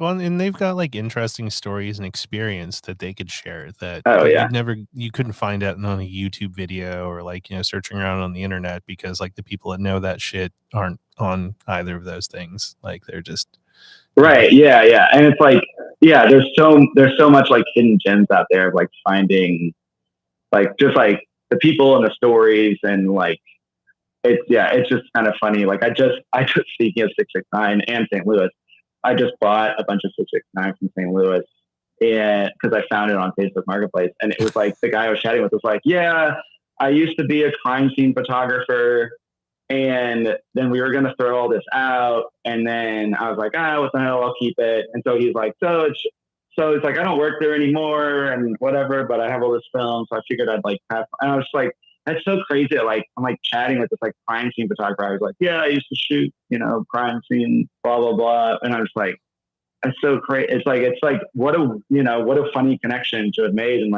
my buddy Jesse Wisdom, who you may or may not know, is like he like bought a whole bunch of 4x5 Polaroid like a year or two, maybe 2 years ago, from like similar. It was like from a police station that he bought like just like a ton of boxes of film that they were just like, yeah, this is just in the back room, we don't know what to do with it, so figured we'd sell it. Just like it's just kind of funny situations like that I think you can get into with film that is like kind of cool. It's like sometimes I'm just like, what is even happening right now? But all right, this is fun. Tim says, you young whippersnappers make me feel young again. And then, we're keeping you young, Tim. JP wants to know if you sold your grandpa your preset. Yeah. Wait, I feel like I'm not getting these questions upset. I'm not seeing them. And then, my thing has like been frozen for a bit. That's all right. Forrest Burke is still wondering if no one's answered if anyone's tried eye ladies yet. I don't know. I've never heard of that. Oh man, I wish my but also you still haven't told the Rosario Dawson story yet. Oh, Rosario Dawson story. Okay, so that one was really funny. So it does involve my beloved Graflex SLR, the Super D, and so I like the past like 3-ish. Well, I guess not 2020. Well, maybe 2020. No, I think it was, I don't know. But I would go to New York Fashion Week. Happens here. It's twice a year. And it happens in like February. It happens in September. And I'm not cool enough to get into Fashion Week. But it does mean that it's New York City. There's a bunch of cool people on the streets, and especially around Fashion Week. And so for a few years now, I would just go there around like some of the spots where some of the events were. Okay. I would just bring, like the first couple years, or the first year or so, I did it with like, I brought like a TLR that I was borrowing, and I think one of my like modded Instax cameras, which I had stuff like. Mm-hmm. And then another year I did, I've done it on like an RB67 some, and then, but the last time I did it with, in the fall of last year, I brought the Graflex, SLR, and, if you just like scroll, you'll get to it again. And then it doesn't, it's like, it's all the way back. It's still back at, I started talking about pizza and it locked it up. Oh, weird. But fucking Instagram. Wah. I know, right? Instagram really letting us down. Sorry, Instagram, you suck. So anyways, I brought the 4x5, like it's like an SLR, so it's handheld. So I'm like, what mobile? And so I was shooting around. There's a place called Prince Street, but that's our Prince Street Studios thing. I don't know. I'm bad at this. I'm bad at Fashion Week. But I still show up nonetheless. So I was like there, and I was just like, it's basically just me walking around, and like I do have, you can like look up the schedule online for when like shows get in or out. And so then there'll be like a huge rush of people before, all like really cool, trendy people like filing in beforehand. Yeah. And then when the show lets out, a bunch of those same people filing out, and then like 30 minutes later, another show will happen. And so I was just going there, and I'm just like taking portraits of like, I'd be like, hey, you like, there's like 30 like mainly guys with digital cameras, all like with like 70-200 millimeter lenses, all like shooting stuff. And I'm just like there with like this giant box, like the size of my head. And I'm just like, hey, do you want like this crazy camera? Like, can I take your photo? And I was like, it takes a minute. Cause I was like, even with the handheld, it's still like, I'm like, gotta focus and stuff. And so people are generally pretty receptive to it. And like I posted some of the photos, and they came out really nice. But yeah, so then when I was on like the back side of the building where there's a garage, and like some people enter there, and that's where like all like the models enter, and some of the other like, I guess more famous people enter. So I was hanging out there with a few people, and then kind of a funny thing is like I saw this woman, and I was like, one, she's wearing a really cool dress, and she looks kind of familiar. And I was like, and of course it's Fashion Week, and like I'm like my buddy Dan Bikini, he shoots Fashion Week all on like a Yashica T4. Like he just like runs around and just like does these like quick snapshots. And so, but he's like on it. Like he has a schedule. He has a whole book series called No Invite, because he sneaks into Fashion Week events and takes photos of like celebrities. And so I'll like kind of tag along with him. I'll be like, oh yeah, that person has like 1 million followers. That's this designer. I'm like, I don't know what you're saying.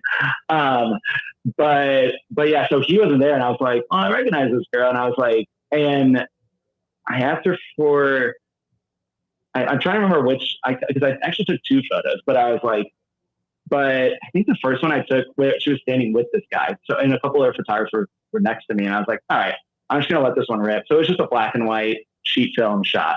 And I was like, but she was again wearing this really cool dress, and it had a lot of red in it, which was shooting 669, expired Polaroid film, which for some reason how the film ages, the red's like pop. And so I was like, I want to get a shot of her on instant film. And so I was like, hey, can I get a portrait of you? She's like, okay, sure. But of course I'm like, I don't want to crowd anyone. And it's like, because they get a lot of photos and sometimes they're like, no. And I'm like, all right, fine. But I was like, hey, can I get a photo of you? And she's like, okay. So I said, okay, well, can you come over here? Because I was like, this camera takes a little bit of setup and like, it's not just like and I'm done. I'm like, I need to like set this up. So I was like, okay, can you stand over here?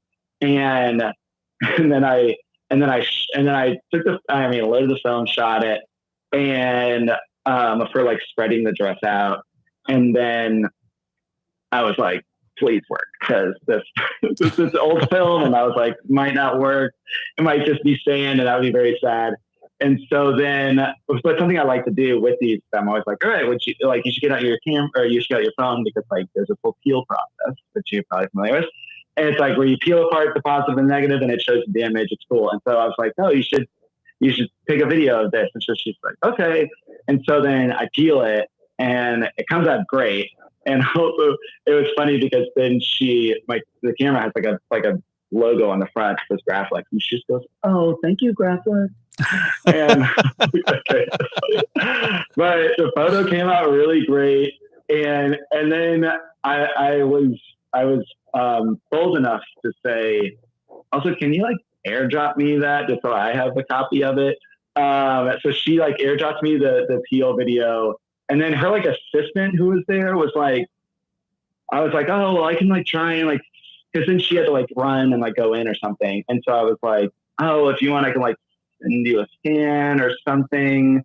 And he's like, okay, yeah, here, send it to this like email address. But it was just the designer of like the dress. And it was like info at blah, blah, blah studios or something. And I was like, okay, well, I'm not sure. I was like, whatever, but that's what he said.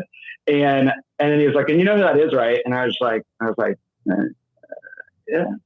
And he was like, that's Rosario Dawson. And I was like, oh my God, it is. I was like, it was like, once he said it, I was like, of course it is. I was like, I was like such a brave heart. It's like seeing people out of context, especially in New York. Sometimes like, it's like, I feel like so many New Yorkers have stories like this where you're like, I saw this person and I was like, is that who I think it is? I don't know, but you don't want to be rude and ask, or you don't want to like swarm and be like, oh my God, you're Rosario Dawson or something. Yeah. So I was just like, okay, let it slide. And then, but yeah, so then I sent the email and then she didn't ever, it's like, I don't think she ever got it. And I was like, well, oh well. And then like months later, when I was posting the photos, I like tagged her in the photo. And I was like, what the hell? And I think I posted the peel as well. And then she was like, oh, and she was somehow she saw the tag, which I'm like, oh, that even happens. I'm sure whoever just gets a million tags all the time. And then she replied to me. I was like, oh, it's so cool. Like, I never even got to see the finished thing, or like, never got the images. And I was like, oh, geez, got lost in the abyss of emails and stuff. So then, yeah, I ended up sending her the two final images, and I was like, just, me and Rosario, BFFs. She wasn't like, oh, hey, so Graflex, there you are. I've been looking for you everywhere. Right. Oh, good to see you, Graflex. And I was like, well, close enough. I'll take it.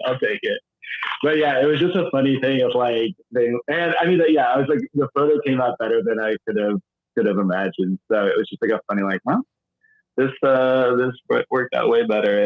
And just, yeah, very funny New York Fashion Week kind of thing. And JP says it's always a fun time. And yeah, true. Yeah, Fashion Week sounds like fascinating. Like just to be able to be. Thanks, Pola Color. You guys are hilarious. I know in the chat right now. But Fashion Week sounds really cool. Like just being able to like run into all those different people and throw out some portraits and shit.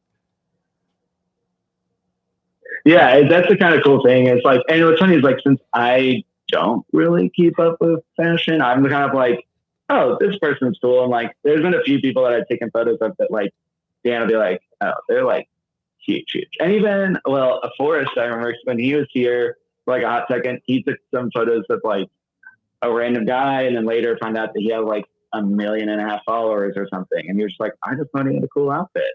You know, and it's like, and not that it's like the, you know, the goal necessarily. I'm just like, I just think it's cool. And I like taking portraits and I like the interaction, especially with the large format camera and the peels. It's like, they're just like, it's like they see 1 million digital cameras every day. Like these like influencers or models or famous people or, and so like, I think it's just an interesting interaction when they're like, oh shit, what the hell is that thing? And like, it's like a camera. Forrest says Eugene Lee Yang. Yeah. It's like, that's the cool thing is you can just like have these funny interactions with like famous people and they're just like walking and you're just like, and it's brief things. So it's not like you're like, and they're supposed to be there. Whereas like, I mean, I've seen celebrities around New York City, but it's kind of the New York City MO to like not disturb people just because you're like, they're living their life. A lot of them live here and like, just let them, you know, like you can maybe be like, I don't know. I don't even know what I would say is like appropriate. You know, it's like, I feel like treat them like a normal human being, you know? And so that's kind of like, at least in this scenario, like, I don't feel so weird being like, can I get a portrait? Cause like, they're probably wearing like a $5,000 outfit or something. And they're like, cool. So I'm like, yeah. All right. So yeah, no, that was a pretty crazy situation. But that's what weird cameras will do, you know, will open the door sometimes. They definitely will. Like it's kind of cool what the different cameras can do, and like people get all excited about them and stuff, which is a lot of fun. Yeah, exactly. And it's like kind of like I kind of written their message about it's like that. Like I still kind of do that similarly. There's a park here in the city called Washington Square Park, and it's right near NYU, New York University, and so it's like a bunch of like the coolest like teenagers ever that are way cooler than me. But they're like chilling in that park. Cool, it's right there. And so, but I'll go there and they always have like really cool, it's basically like similar to the fashion thing. I'm like, they have really cool outfits on, really like just like really interesting. And so I'll go around there I've gone out there with, like a lot by myself, but also sometimes with like, my buddy Johnny or Picture Man Bob or some other people like, and just like this, I don't know, a good energy in that park. Like a lot of people don't like it. I mean, a lot of like older people, because it's kind of a rowdy park, but I think it's kind of fun. I think it's fun. And like, there's a lot of just like energy in the park. You know, it's like, if you want to chill, not the park for you. Go to it unless you want to like, then it's the park for you. Because the first time I did it actually was I met my buddy Johnny, and it was like, oh, I'm just going to go to the park and shoot portraits. So I was like, I'll join. I did not even realize that it was 420. And so that park was crazy that day. And there were so many people, and there was like a literal haze because also weed had become legal like a month earlier. So it was like insanity in that park. Got so many funny portraits and like, but the same thing where people are like, I think that day one of those times I was shooting with my 4x5, like with a tripod and everything. And just people would just like come up and be like, yo, what the hell is that? Like, tell me more, like what's going on? And so then I just like, it's cool. Just like have, you know, an interaction where they're just like, I've never seen one of these, blah, blah. Or like, I think I used one of, you know, in one of my photo classes. Well, you know, it's like, but that it's cool. Just like people being like very like open to like interaction and asking questions about like the bizarre cameras that I'm carrying, which helps as like an icebreaker instead of just being like with like a 5D, you know, walking up and being like, can I take a photo? It's like, I'm like, and then it's just like a snap and I'm gone. It's like, no, I'm like for whether it's the handheld large format or the tripod, it's like, it's going to be a few minutes. So it's like, there's a bit of interaction there that I like enjoy people being like, what is going on? But I'm very intrigued. So tell me more. And like, yes, like take my portrait, you know? So I think it's always like a fun thing. I mean, it is always interesting because a lot of times I do shoot Polaroids sometimes I shoot sheet film, but a lot of times I shoot Polaroids. People be like, "Oh, cool, let me just," and I'm like, "No, this is for me. This is my artwork." Like, I'm like, I get that you're like, "Oh, so I get to keep this," and I'm like, "No, this is just happens to be the medium of choice. Like, because it's a tangible thing doesn't mean it's for you. Like, and especially not at the cost." So, so it is funny, but I'm like, it's cool just for them to be able to like see the final image right then, and not just be like, because also I'm like really bad at scanning. I mean, in the sense of in a reasonable time frame. And so I'm like, I will send you the photo at some point. Yeah. They're coming. So I'm like, it's cool. At least they get to like see it. And then I'm like, well, whenever I get around to scanning all these, because I develop a lot of them, like the black and white stuff myself too. And then it's like, develop that and the scanning, and it's like, it's a whole thing. So, and then I don't know. Admittedly, scanning is like the bane of my existence for a film. But I'm not a huge fan of scanning myself either. Like, I love developing. Developing's fun, but then just the scanning part. I do like developing. Yeah. Yeah, it's like whenever I develop, it's always really cool to be like, boom! I just like made that. Mm-hmm. It's like in my bathroom. But yeah, it's like, but the scanning is just like, it just takes so long and it's slow and like something's always like weird or something. And so I'm just like, takes forever. And then oftentimes I still need to like, kind of like still edit them a little bit, from just like the raw scans. And so that's why I'm just like, it gets, that's like the low point of film for me, is scanning and like actually putting out like a finished image. It's like, that's the downside. Yeah. But so it goes. Can't have it all. Can't be 100% awesome all the time, I guess. Well, you can try though. I know. I have actually relented to not scanning 35 or 120 at home. I'm just like, because I found a lab here that actually is pretty cheap and they do some nice scans. And I'm just like, for on a flatbed, the 2 hours it's going to take me to scan a roll, I'm just like, it's worth the like $4, because it's like, I could also process, it myself, but then I only process my large format myself. Just because it's kind of easy, oddly enough. It's like the sheets are really easy to load because they're big. And it's like the times where I've done like 35 or whatever, it's like a little like, thing, and or 120 even, I'm just like, then develop that and then scan it, and just the scans take like 2 hours, and it's like, no. So yeah, I leave that to the lab, but then I scan all my Polaroids and all my large format myself. But I kind of am particular about my scans. So I try and like get them looking nice. Cause like, I remember there's a book that I have, oddly enough, of Fashion Week Polaroids, but they were shot by this woman, Anna Bauer, and she would like set up a 4x5 like backstage, and she would just take like very straight on, very simple portraits of like the world of fashion. There's like all these really famous people in there, and I just kind of love like how simple they are, and they're shot on 4x5 Polaroids. And the way that the book is laid out, it's just really clean and simple, and like the Polaroids just look like they're sitting on the page. Oh, wow. Which I really love. I really love, like, because it had like, so that's what I always do, is like, some people like for like even like a normal Polaroid, ever, they'll crop right to the edge of like the white frame, whereas I always get like a little bit around so that you can actually see like the shadow from like the light and everything, so that it's like when you're looking at it, even on like Instagram, or whatever, it's like kind of the final output in a lot of ways. Unfortunately, it's like that it looks like it's sitting there, and it's not just like a cropped thing, like just the image with like a border. You're like, oh, this is a tangible thing sitting on a surface. And so I always like to like scan my Polaroids in that way, where it's like you can actually see the full border, and it's not just like cropped right to the edge. Yeah.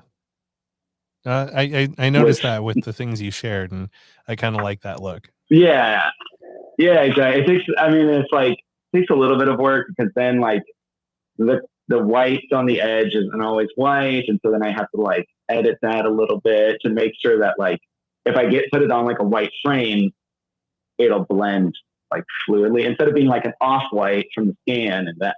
So it's like a whole bunch of weird things that I'm like anal about for the digital side of like digitizing my work, that it's just like, there's like a lot of ways that I go with scanning that I'm like, that I think similar to my whole rant about Instagram, I like psych myself out where I'm like, there's like too many like avenues of like, oh, do you scan with borders or not? Or do you like do all these other things? I'm just like, or like even like on 35 millimeter or 120 or whatever, I'm just like, too many options.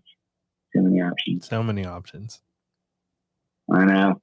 The thing is, like, it's funny because, like, if someone were to, like, come over to my house, I'd be like, I have boxes of Polaroids and I will gladly just spread them out all over the table and, like, chat about any of those. But, and so it's like, I kind of, I'm like, it's not that I don't want to share my work. Like, I do want to share it. I just, like, not, and I don't think, like, grainery or whatever would be any better. I just am, like, I'm like kind of I'm a funny one where it's like, it's going to be a hot take. I like social media. I like talking to people on it, but I don't like posting to social media. Like, and because I think it's also just like Instagram over the years has become like also like a portfolio. So then, especially since I do get like some clients, like not a ton, but it's like, you know, I do shoot weddings and like I do get some portrait sessions and stuff where it's like, you know, to where it's like, I want it to be like best foot forward, but then it's like, but then that becomes like a whole thing. And then, you know, you're always supposed to be like putting out new work. And it's like, so instead I've just said, why don't I just not post anything, which is not really a good solution. But like, I admire, you know, people who actually consistently put out work, like, you know, just whether it's good or not or whatever. I'm just like, I should put out work. And I always say to myself, I'm going to post this week. And then I don't. Instead, now I've relegated to being like posting haphazard reels that I'm just going to archive later because I'm like, this isn't my portfolio and it's probably going to tank anyways. So I'm just going to post it and then like delete it later because I'm like, nothing matters on Instagram anymore. And now they're going to like shut down our Instagram live because I said that. No, you didn't talk about Jesus or anything like that, so you'll be fine. I know, right? It's okay. Yeah, that's where they get grumpy. I do feel like as a funny my mini conspiracy theory for Instagram listening was that last year when reels were like not even really a thing. I mean, like they were, but not very popular. I posted a reel of like a 4x5 peel with my friend Michelle. And like I posted it and like it did okay, like mediocre, good, whatever. And I was like, okay, whatever, that's Instagram. Mm-hmm. And then like a month later, like literally a month or a month and a half later, for some reason it started like blowing up, like that reel. Like it was just like going crazy, literally got more likes than I had followers. And it got like 60 or 70,000 views. And I was like, what is going on? Like I was like, my page, my phone was just like blowing up, and I was like, it literally has like more likes than all of my photos combined. But I was like, it was going crazy, and then and like for like a day, and I was like, wow, this is wild. And then I posted a story that was literally like, you know, it would be really nice if Instagram would show the rest of my work instead of just like this random video of a random peel. That, I mean, I did like it. Like it was a cool photo, but I was like, I just like wrote this whole thing. It was like, it'd be great if Instagram showed all my followers all of my work all the time instead of like a random, and spread it to other people that maybe aren't following me to, you know, spread my work to them rather than like reels in this random video. And so I posted that in a story, and then like, I kid you not, within like 5 minutes, no more likes on that photo, like ever. Like it was like I was getting just like pages of like likes, and I posted that within like 5 or 10 minutes. It was like one like, and then another, and then it was like, and that was it. And then like maybe occasionally I'll get a like on that, but I was like, We're there. There's like Instagram was like Nick threw down on Instagram, shut him down. Yeah, you got cut off. Like, this is like a funny. I was like, this was just a little weird coincidence. It was within minutes that like the nonstop like likes came, just like boom, there's a wall. You know, they closed the door on it. I was like, this is hilarious. So, you know, I'm kind of with you on like they're there. Oh, they're watching. They're listening right now. You know, Instagram. I love you. They know what we're saying. Yeah. Yeah. Oh my gosh, yeah. But so it goes. I know we love you, Instagram. Don't kill us. Yeah, don't. We're on your side, seriously. sort of. I feel safe with you. It's like it is what it is. It is what it is. I don't really like know what the next step is for like what I'll do, but we'll see. Yeah, I mean, it is what it is. For all of the things people are complaining about with Instagram right now, they still haven't managed to fuck up the best part of Instagram yet, which is the communities that people have built on here. So it's like they fuck everything else up, but like the communities, even though they're grumpier now and things like that, they're still here because it's like where are we all gonna go? Polographic says Tumblr, right? It's like yeah, for sure. And I mean, a bunch of the people that I like, some people I know, like I've met through Instagram. So it's like it's not like I'm like, oh, I hate Instagram, it's terrible. I'm like, no, I like Instagram's giving me like a lot of like worth, I feel like, in terms of friends and community and stuff. But on the flip side, on the artistic side, I'll be like, man, I've got this photo lined up to post. It looks sick. I'm so proud of it. It's gonna be amazing. And I post it, and it'll just like get like not even dealing with like the likes itself, which is like a whole other thing. But I'll look at like, since I have like whatever, like my business account, whatever it is, since you know, it's like I have it set that way. It's like I'll look and it'll reach like 500 people max, and I'm just like, okay, well, like it's no wonder it's doing poorly because no one's even looking at it. And then I'm just like, but then inherently because of that, it doesn't get very many likes. So it's not even being shown. And then I just like, I know I shouldn't feel bad about this because like Instagram is like tormenting us, but it does feel bad. Like nonetheless. So then that also makes me not want to post, because then I'll be like, I'm going to post this thing. I think it's cool. And then when it like doesn't do well, just because Instagram, like the algorithm and all that, I'm just like, I just like low key take it to heart. Not entirely. I'm like, I still think it's cool and that's fine. And like, and people that do see it are like, this is cool. I like this. But then it still just sucks to be like, man, that I was hoping for like a ratio of a little better. But then I hate being like that. So I'm like, I'm just going to just talk to people on here instead. I'm just going to talk to people and like, and I'll post stories because stories got to get out there. But I'm just like, I'm just going to talk and just like, I still should, you know, as I said, I should post more because I've got a lot. And like for the people that I shoot portraits with or whatever, it's like, and they post a photo of mine, and I'll always share that and stuff to stories. But it's like, I'm just like, it's a losing battle, but I still appreciate it for what it is. Like I still chat with people all the time on here, and like I get I get a lot of questions and stuff about like Super 8 or large format or Polaroid, and it's like, and I always am trying to like help people out because like a lot of people have helped me out over the years too, and so it's like, so I think there's a lot of cool stuff there within, like as you said, within the community. But it's funny just because I'm like simultaneously say that, and I'm like, well, I want to see my friends, but then if they all kept the same ethos or like the same mindset as me of like, Instagram's dumb, so I'm not going to post. I'm like, well, then I won't. Then we're just like a self-fulfilling like prophecy of like, there's nothing new or, you know, good or whatever. So I don't know. You just got to start posting. Yeah. I know. I feel like I got to like actually sit down and be like, let's line up some stuff that way. Cause I feel like it's also the fact of like setting it, like being like, cause I also have gotten the whole thing where, you know, you post in trios and all that stuff. And then it's like, then I kind of like want to lay it out and do a whole thing. And then it's like, well, that takes time, but I'm like, I should just like set aside some time to be like, I'm just going to queue up or like set up like several weeks or whatever, several sets, or just so that I don't have to think about it every time. Just so every time I post, I'm not like, what am I going to do this time? You know, I'm like, I'll just like, whatever. Just because I feel like the people that are good at it just like have a queue set up. So they're not like every posting, like, I'm going to post this photo. They're like, whatever. It's just like, it's on, you know, like maybe not like automatic per se, but like, they're like, I have a schedule and it just like, it'll, you know, I'll post whatever's next in the queue. And that's like, it is what it is. And that's, you know, not to think about it, not to place so much like importance on it because you're like, what can you do? Yeah.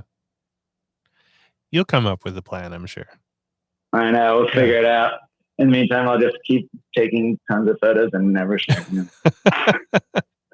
Well, I mean, that's the important thing. You gotta keep feeding the film beast. And I really appreciate you spending some time with me here today, man, and talking about like how you got going and your adventures at Fashion Week. And it's yeah.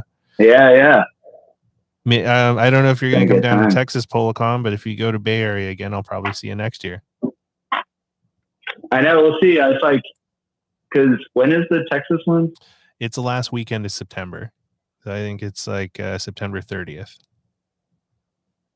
Oh, I was like, I can't remember. I was like, I have some fall weddings that I was like, that's the funny thing about like, I don't shoot a lot of weddings every year, but I shoot maybe like 5 or 6 or so. And it's like, I feel like the people that shoot weddings full time, I'm just like, man, how do you do it? Because like my fall, like like August and September, it's like I probably am shooting like 4 or 5. Like it's like that's when like most of the weddings are, and I'm just like, oh man, my like fall weekends just get like booked. And so then when like thinking about stuff like this or other things, I'm like, I gotta see what I'm even doing. Like I think that because I've got a few lined up for September into October.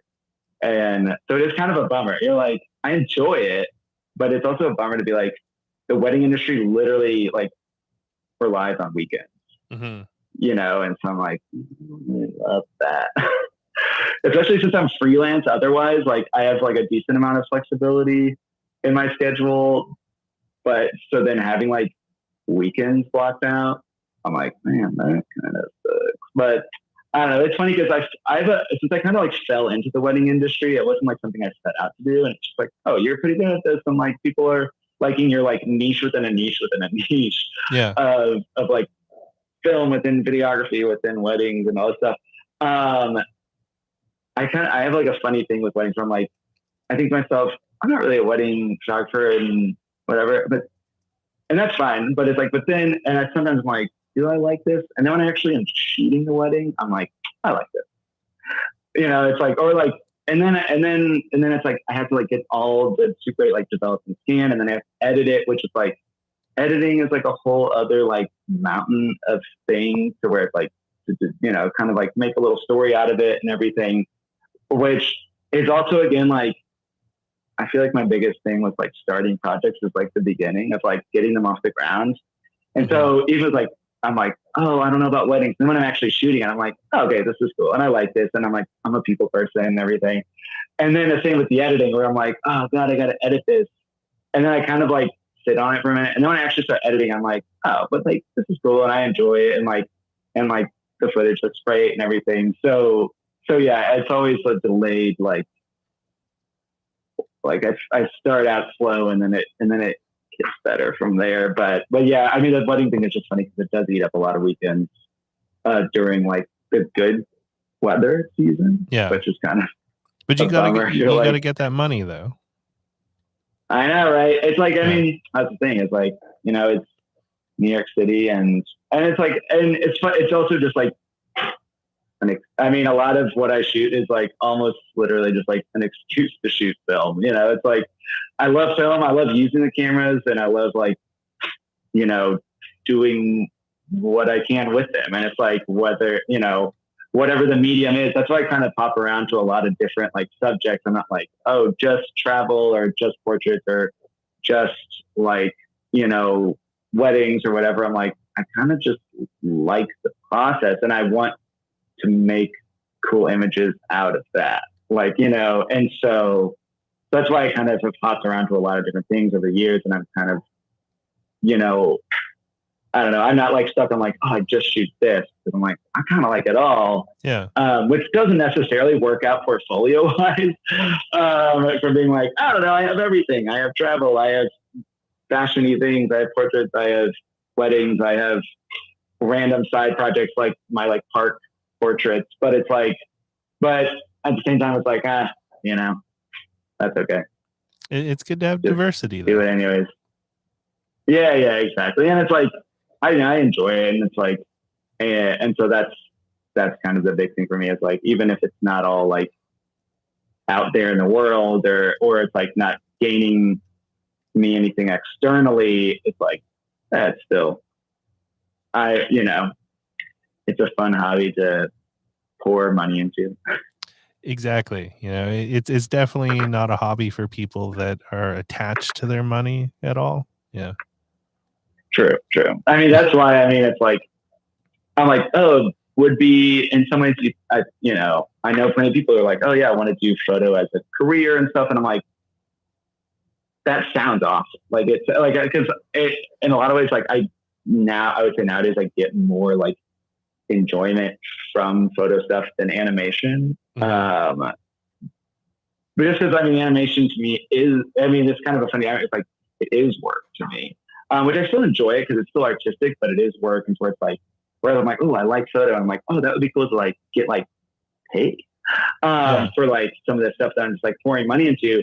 But then it's like, I know that like there's, the path to making money in photo is like so much smaller than like my freelance animation work is like, at least in New York City, it's like, it's kept me afloat for like a decade here now. And so it's like, so I'm like, oh, I would love to like do maybe like, I'm like, oh yeah, it'd be cool to like shoot portraits full time or shoot more weddings or whatever. I'm like, but would I hate it? And also the fact that like the animation stuff like pays me well enough that like I can still shoot film and not be like,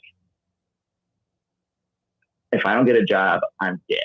Like I'm eating ramen. Like I'm like, okay, I have my job. Like, and it's still in a creative world, a creative space, which I'm thankful for. And also it affords me the ability to shoot film, with some flexibility and not be like when I was like fresh out of, still in college and I was buying like one pack of film at a time because that's all I could afford. It's like, I like that it does afford me the flexibility to like shoot a little bit more, like, not to like, oh God, like, how am I going to like pay rent and buy this roll of film for this photo shoot or something?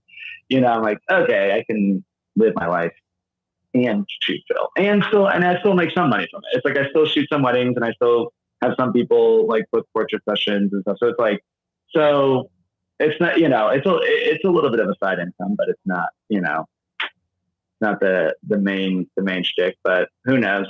It's definitely become more so than, over the last 4 or 5 years or whatever, but still not like anywhere where it like competes. It's probably like 20% of my income. So it's not nothing, but it's definitely not like I'm quitting my day job and gonna do photo because I would then be poor and not be able to afford film, which then would ruin the point.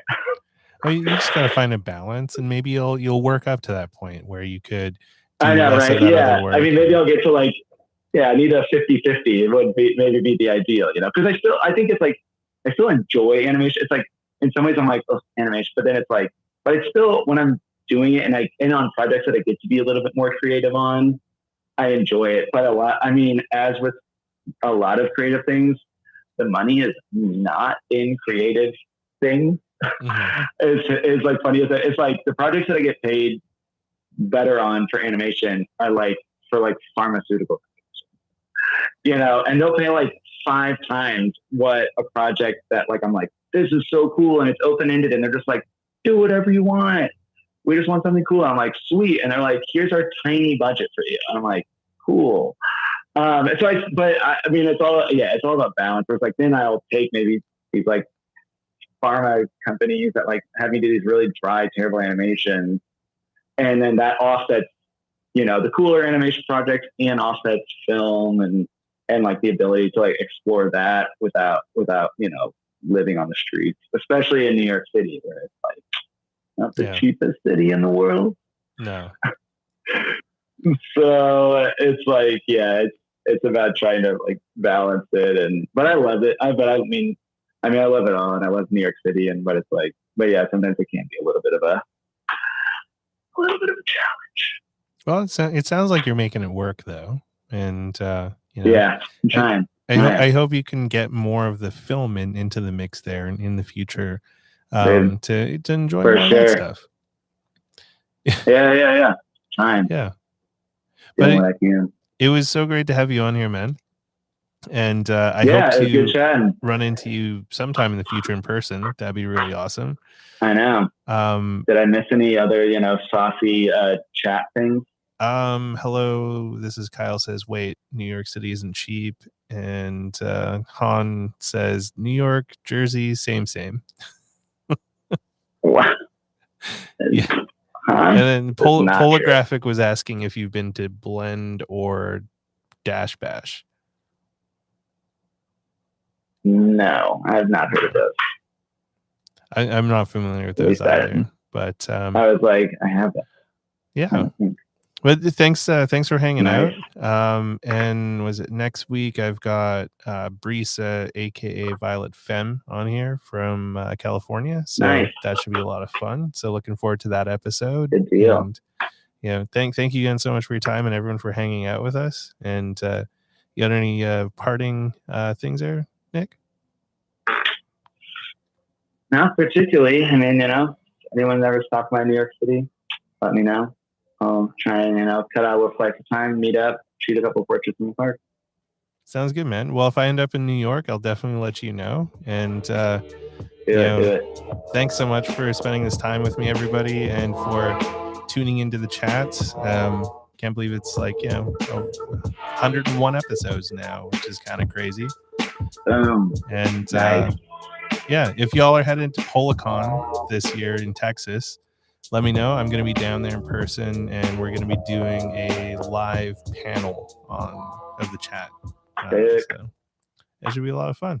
Good deal. All right. Well, take care, man. All right. We'll catch you later. All right. See ya. All right. Bye. Peace.